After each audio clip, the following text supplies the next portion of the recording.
This is Marina Abramovic, a Serbian performance artist who likes to display the limits of the body and the possibilities of the mind. She pioneered a new notion of identity by focusing on confronting pain, blood and physical limits of the body. Let's have a look at her work.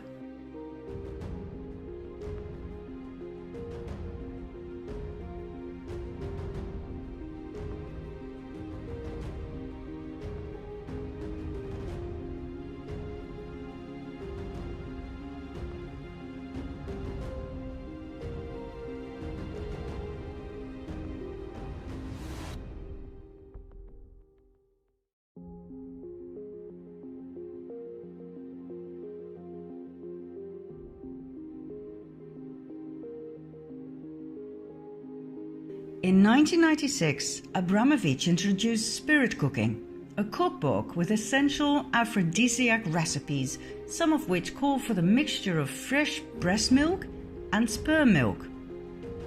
When WikiLeaks posted this, it definitely had my attention.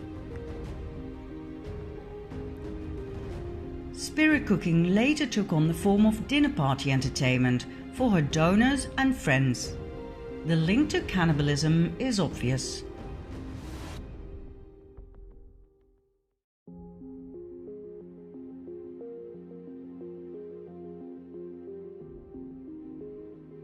Abramovic furthermore made her appearance in the leaked Podesta emails.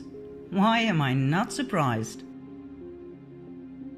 I discovered this photo of Abramovic and John of God. Exactly.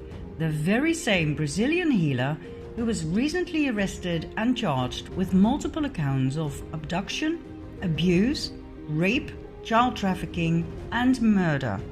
The very same personal healer of Bill Clinton. This picture is particularly interesting for the Dutch viewers. Before Willem-Alexander became King of the Netherlands, his mother Beatrix was on the throne. She frequented Abramovic's performances. On this particular occasion, she wore a brooch that seems to be a pizza slice. Now this may be far-fetched, but let's see. Meet Maxima Zorreguieta, born in Argentina and now married to our king Willem-Alexander van Oranje-Nassau, and daughter of the late Jorge Zorreguieta, who served as cabinet minister during the so-called Dirty War of dictator Jorge Videla. Maxima had 4 sisters and 2 brothers.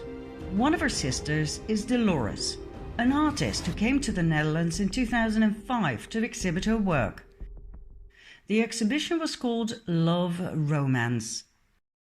Have a look for yourself.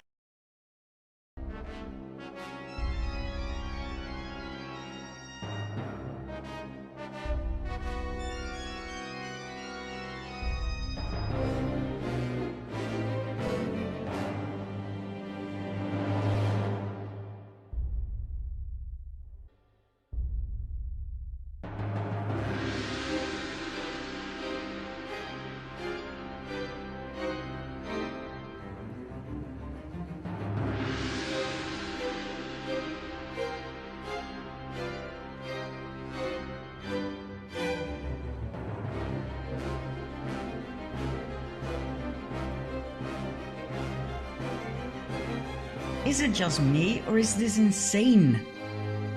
To me, this looks like an outcry for help from a severely traumatized woman. In June 2018, Maxima's younger sister Inez was found dead in her apartment, hung with a scarf from a doorknob. Doorknobs have proven to be lethal for quite a few people lately.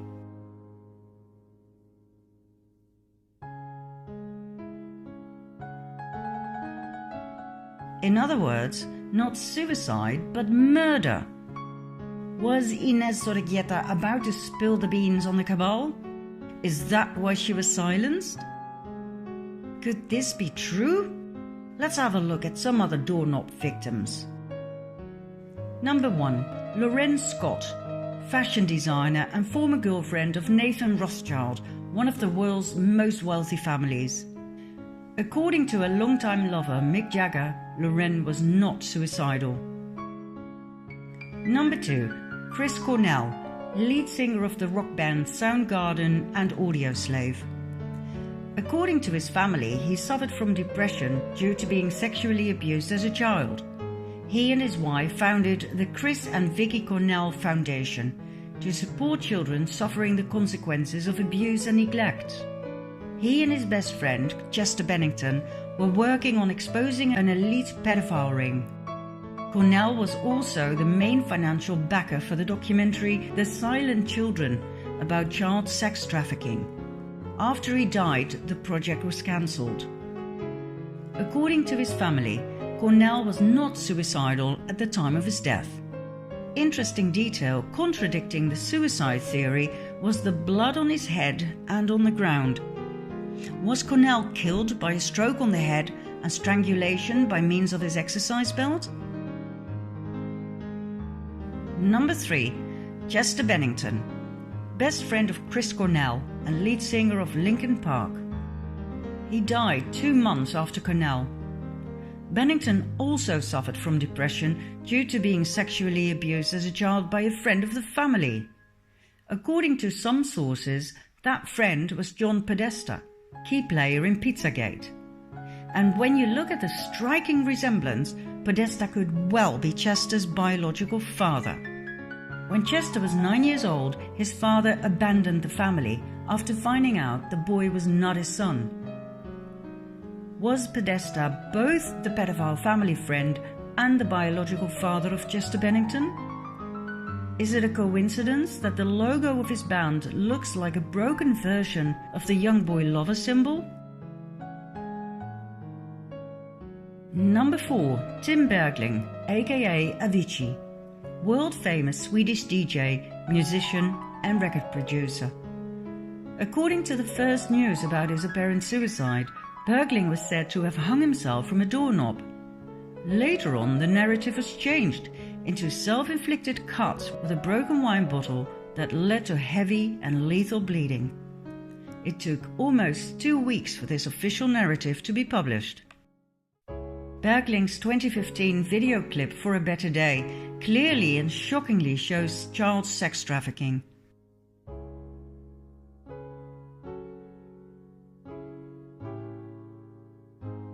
At the end of the video clip, Bergling turns out to play the part of the abused boy, now grown up and ready to take revenge on his abusers. Did he actually experience these horrors in his childhood? Was he murdered for bringing this out into the open? Bergling's family believes he did commit suicide, yet his girlfriend expressed her disbelief. Number 5. Annabelle Nielsen, ex-wife of Nathan Rothschild, who also lost Lorenz Scott through hanging, remember? According to her family, she died of a stroke, but according to friends, she was found hanging by a scarf from a doorknob. Number 6. Aaron Swartz, computer programmer and activist for internet freedom, for which he founded Demand Progress and Reddit. He died after hacking into MIT and JSTOR. Swartz was arrested and charged with computer fraud. However, 1 week after his alleged suicide, it became apparent that Swartz had leaked the hacked documents to WikiLeaks. One can only speculate as to the contents. Number 7. Kate Spade, American fashion designer. Spade led delegations to Haiti for the No Ceilings initiative of the Clinton Foundation, aimed at the global support of women and girls. Haiti is one of the main places on earth for child trafficking, and we've already seen the involvement of the Clintons in part 4.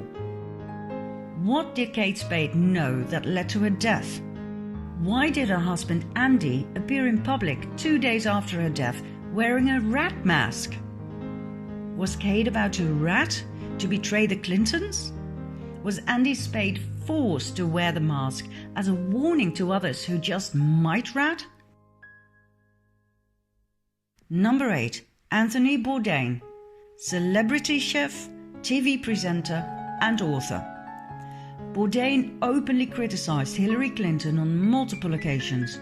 He spoke out strongly against globalization and deeply hoped Henry Kissinger would be called out for the war crimes he committed. Bourdain had been to Pedophile Island, Haiti, to shoot an episode for his TV program No Reservations. A month before his death, he posted a tweet about the wrath of Hillary Clinton he had experienced.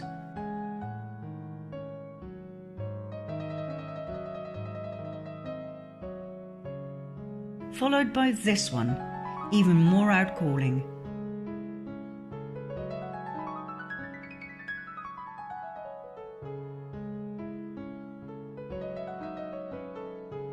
And then Bourdain died a sudden and unexpected death. So, what are we dealing with here? The world has obviously gone mad. We've already seen the normalization of pedophilia. Now the elite takes it a level higher, worshipping the devil and normalizing cannibalism. You don't believe me? Watch this.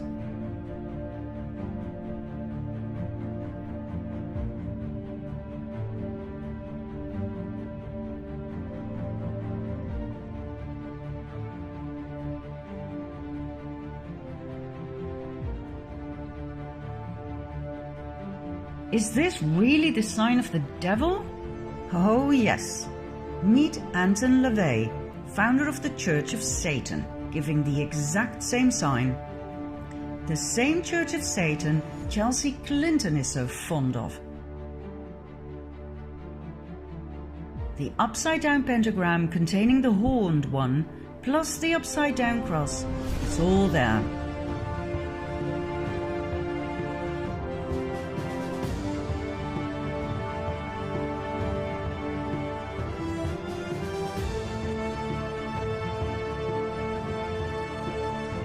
So, we have Satan,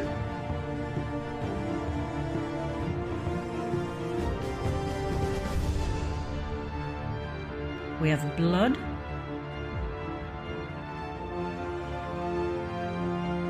we have body parts,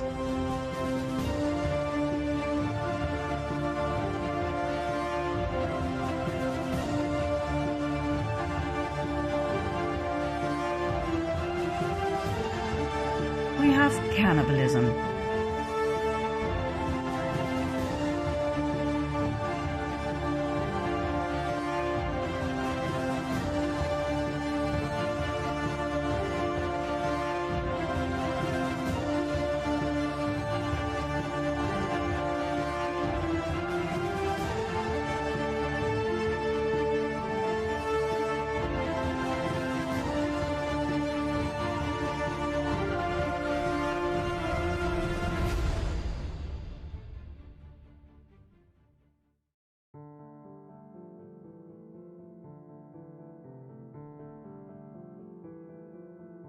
Statues of Moloch, an expression of the devil, are now watching over several American cities.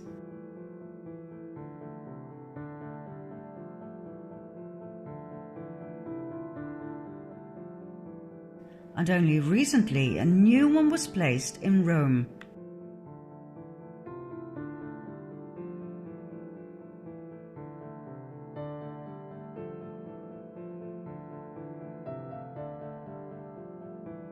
Let's go back to the Dutch royal family and see how far this insanity goes.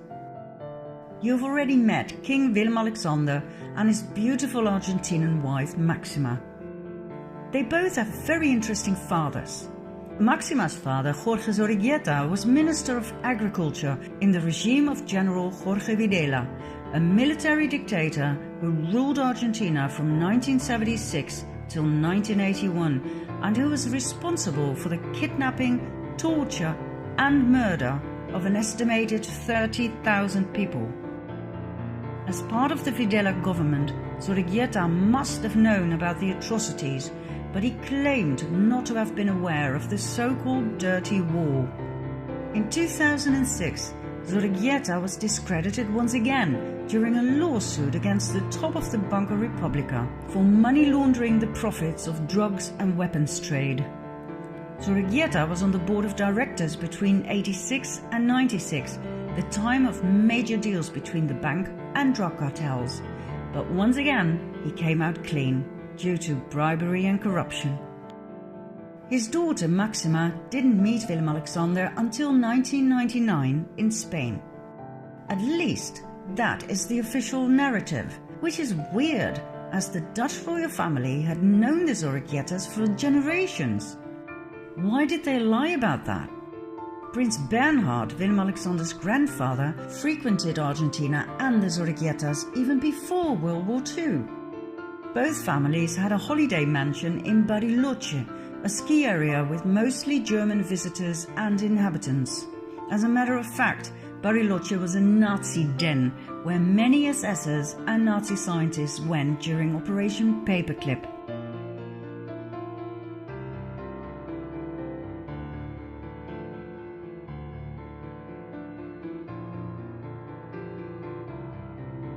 I was taught in school that the Nazi leaders were all convicted in the Nuremberg trials, that justice was served.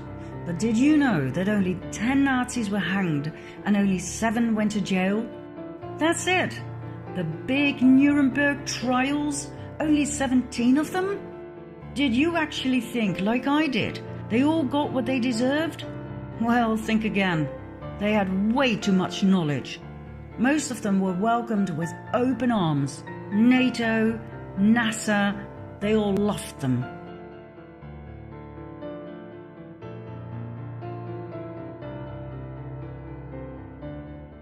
Many SSers, scientists and engineers did not go to the US but to South America instead, especially after their retirement. Argentina was very popular among them, especially the inhabitable Patagonia, where they were safe from post-war Nazi hunters. Bariloche was such a place. Big Nazi names such as Erich Priebke, responsible for and actively participating in the killing of 335 Italian men and boys in 1944. Reinhard Kops, SS officer who helped many Nazis escape to Argentina after the war. Josef Mengele, the Angel of Death from Death Camp Auschwitz, where he performed horrific experiments on children. And Adolf Eichmann, one of the major organizers of the Holocaust, all lived in Bariloche, later the favorite ski location of the Dutch royal family and the Zorreguietas. Both King Willem-Alexander's father and his grandfather were German. Both were part of the Nazi movement. Klaus von Amsberg, Willem-Alexander's father, was a member of the Hitler Youth. His parents were active participants in Hitler's NSDAP. When journalist Wim Klinkenberg wrote an article about Prince Klaus's Nazi past in Panorama magazine of December 1965, Dutch Prime Minister Cals personally interfered. He was stiffed about the contents of the article, in which clear evidence was presented that completely contradicted the official story about our prince's past. Cals ordered all 420,000 magazines that had only just been printed to be destroyed. Incriminating evidence, documents, letters, etc. against the Dutch royal family were stolen from journalist Klinkenberg's home. The people of the Netherlands were not to find out about the dark side of the royal family. King Willem-Alexander's grandfather, Bernhard von Lippe-Biesterfeld, was member of Hitler's NSDAP, the SA and the SS, where he served Himmler's elite cavalry, the Equestrian SS. During the Nuremberg trials, the Equestrian SS was the only division that was not prosecuted, so that Bernhard von Lippe-Biesterfeld, by that time married to the Dutch Queen Juliana van Oranje-Nassau, would remain safe from prosecution and from scrutiny. Do you realize how much power the Dutch royal family must have had to accomplish this? I wonder how many Dutch people know about this. I was taught in school that Bernhard was a war hero, that he served the British Secret Service, that he even wanted all 200 Dutch SSers executed at the end of the war. So many lies. At his wedding with Queen Juliana, the orchestra was asked to play the Nazi song of the NSDAP. The director of the orchestra, Peter van Anrooy, refused, as did some of the musicians. But Bernhard made it happen. The song was played, Many guests offered the Nazi salute, and the musicians who had been willing to play the song were later rewarded with a medal. During the war, Royal Shell gave millions of tons of crude oil to Hitler for free, a deal set up by Prince Bernhard. The crude oil was used for the Nazi tanks to invade and conquer the Netherlands. The people of the Netherlands were handed over to the Nazis by their royal family. Most Dutch people are completely unaware of this, even though these facts are quite easy to find when you start searching for the truth. We've just never been told. Bernhard was corrupt to the core. He accepted a major bribe, $1.1 million, from Lockheed in 1976. He was scrutinized for being president of the Worldwide Fund for Nature and the Prince Bernhard Nature Fund, while being a passionate hunter and killer. More about Bernhard's hunting parties in a bit. Bernhard was a notorious womanizer. The maids of the royal palaces were terrified of him and knew very well they had to keep their doors locked at night. He had several illegitimate children, two of whom he officially acknowledged, Alexia and Alicia. Juicy little detail is that Alicia's mother was the daughter of Nazi test pilot Hannah Reich and Werner von Braun. That's right, the Nazi rocket scientist who was welcomed by the US in 1945 during Operation Paperclip to continue his work for NASA. Werner von Braun and Bernhard both had served in Himmler's cavalry, the Equestrian SS. They went way back. In 1952, Bernhard visited his old buddy Werner and took advantage of his daughter and left her pregnant. After that, he was no longer on speaking terms with the mother of his illegitimate child, as he put it himself. Bernhard was a much more powerful SSer than most people realize. Before, during and after World War II, he cherished and maintained his contact and friendships with other SS officers, both in Argentina, where he went on so-called trade missions for the Netherlands, and in Germany, which has always been denied by the royal family and the Dutch Central Intelligence Agency. Bernhard also founded the Bilderberg Group, where political and industrial leaders gather once a year to discuss, well, nobody really knows, as it's highly secretive. You can only become part of this exclusive group upon invitation. When Prime Minister Luns tried to enter the conference in 1977, he was literally thrown out. There's one thing all researchers agree on: the Bilderberg Group is definitely Cabal. There's one more thing Bernhard was known for, and this is where it gets really dirty. It's the main reason why I put so much emphasis on our royal family. And this is something everybody needs to know. Come quickly to part 8.